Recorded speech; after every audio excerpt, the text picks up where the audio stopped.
Yellow. It's Ahmad Rahim here again. I'm on log 6. Don't worry, I know my head's looking crazy. I'm about to get it done soon. I'm about to get it done soon.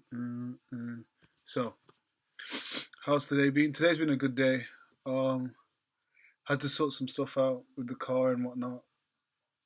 And then this evening I had an audition, which I wasn't prepared for. I didn't prep anything. I didn't get myself ready. I literally read the script. I read some of the script like a couple of weeks ago, but then today I only just finished it off like an hour before the audition. But it was a good audition. Leading up to the audition, I was kind of tired and I was running around doing some last minute things which I need to stop doing. And I was like, oh, I actually don't want to go to this audition. And it was like the fear of going to it. Like there was this fear, like I didn't want to do it because I was scared, just scared of going there and failing, basically. But I was like, I kept telling myself, it doesn't matter. I'm just gonna go there and have fun. It doesn't matter if I get it or if I do get it. Like I'm going there to enjoy it. This is something I enjoy and something I love, and I know when I get there, it's gonna be fun. I'm not gonna be like, oh my gosh. Like even right now, after doing the audition, I was like, I'm so glad I actually went to it. Um, and that's why I kind of in my head it's like that's when I know you're kind of doing something you enjoy and you love, is when like there's this fear comes along. There's this the fear that you might fail or the fear that you might even succeed because some people do get that. There's this whole thing about fear. Um, so I feel like anytime you kind of feel that, it means you're in the right direction. You're pushing into the right direction of something that you care for, something that you love, um, or there's something you want to do for the rest of your life. So it's quite interesting going off of that and figuring that all out. And I just need to keep doing that basically. I need to keep putting myself in situations where I would be scared and that the fear will try and overtake me. But I just have to breathe through it and be like, you know what, I'm in control. I've always said this thing of like, I see fear, regret, acceptance, all these things, and like it's like a in a deep dark cave, right? And it's all black and mucky, and you can like see hands coming through, and it's like, in a way, it's like the depths of hell in a way. And I feel like sometimes you have to go in that dark muck and go in it and touch that ground, like touch the floor of that. Like you have to go all the way in, and you're gonna get dragged all the way down. You have to touch that ground to understand. Okay, my feet have touched the floor. I know where I am now. Because when I've hit rock bottom and you've hit all the way to the bottom and you've touched that ground, there's no more. You've already hit the floor. So the only way to go is up. Um, but also, it's like these things we're gonna live with for the rest of our lives: fear, regret, grief, longing, acceptance. All these things we're gonna live with. So instead of like trying to even depression, all these things, like you can't just be like, oh yeah, I want to get rid of it. It's never gonna go. It's always gonna be within you. It's always gonna live with you. You can't just get rid of it and be perfectly fine. So what I think of it is that I have to touch the ground of that the abyss. I call it the abyss. I have to go down into the abyss, and I have to touch the ground and make my way up. But also know that on that journey up, I'm gonna be shoulder to shoulder with these emotions, with these feelings, with these regrets, these grief, whatever it is I'm encountering. I have to stay shoulder to shoulder and let it know that I'm in control and that it's not in control of me anymore. I know you're there. I know you're there, but I'm in control. Um, which is, I've been trying to implement that into my mind more and more frequently because I enjoy that. Um, well, not enjoy that. I feel like it helps me in a way to take back control, basically, of my own mind and my own thoughts and my own feelings, and also being able to be vulnerable. And as an actor, I feel like that's something that I need to understand is to be vulnerable, uh, because you are being vulnerable when you're playing a part in a play or a film. and you're putting your feet in the shoes of these people, you have to be vulnerable. You have to bring your own experiences and their experience and put it together.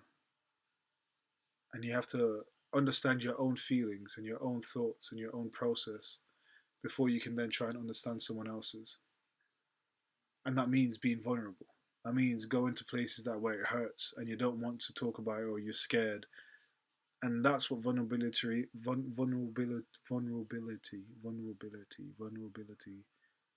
is. To be in those places where you don't want to be, where you think it's a weakness, when vulnerability is a very strong thing, because it takes a lot to be vulnerable. You can lift 100, you can lift fucking 1,000 kilos, mate. You can lift a ton.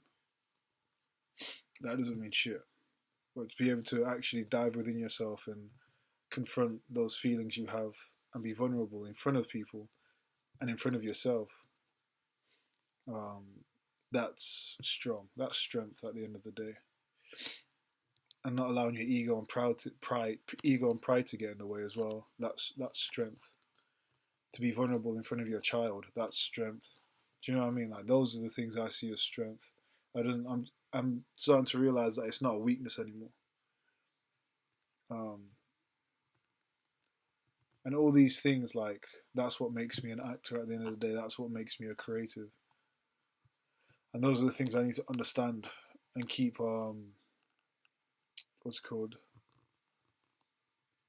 And keep conversing with. I gotta keep having those conversations with myself and those feelings and my thoughts and all of those things. Conversing, conversation, conversate.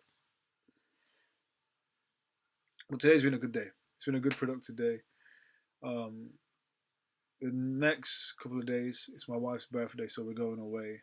Still, I'm still gonna do a log because it don't matter what day, whatever it is, man. I gotta do it, dog. I gotta do it for the homies, man. You know what I mean? And sometimes, butter, I might do some characters. How you doing? Nice to meet you. Meet you nice. My name's Buck Harrison III. I'm from a place called Buckley, well known for snail racing. Not a lot of people know about Buckley. About 20 clicks from Tennessee. Yeah, I'm the current snail racing champion. There's about 59,822 people. The population. Oh well, 59,820 because I'm here. Uh, but yeah, good for snail racing. Got yay big, snails this big. Um, and we do a lot of tournaments. It's like a 100-meter sprint.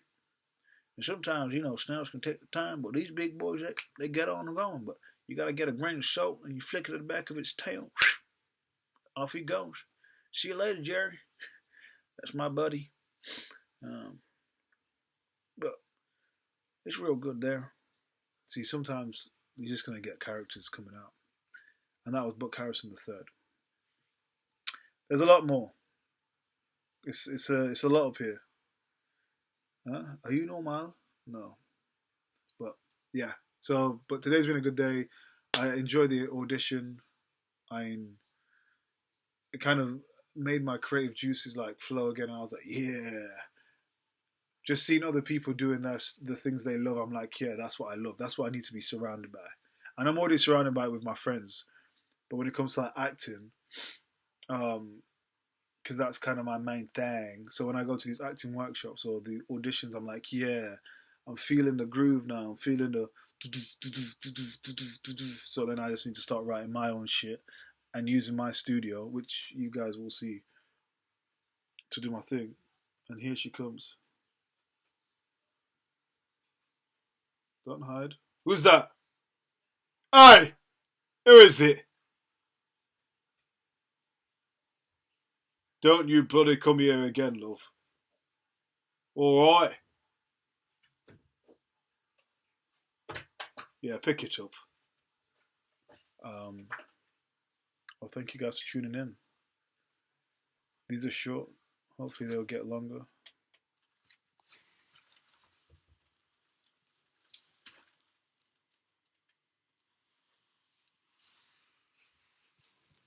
That's like from a horror film. Peace.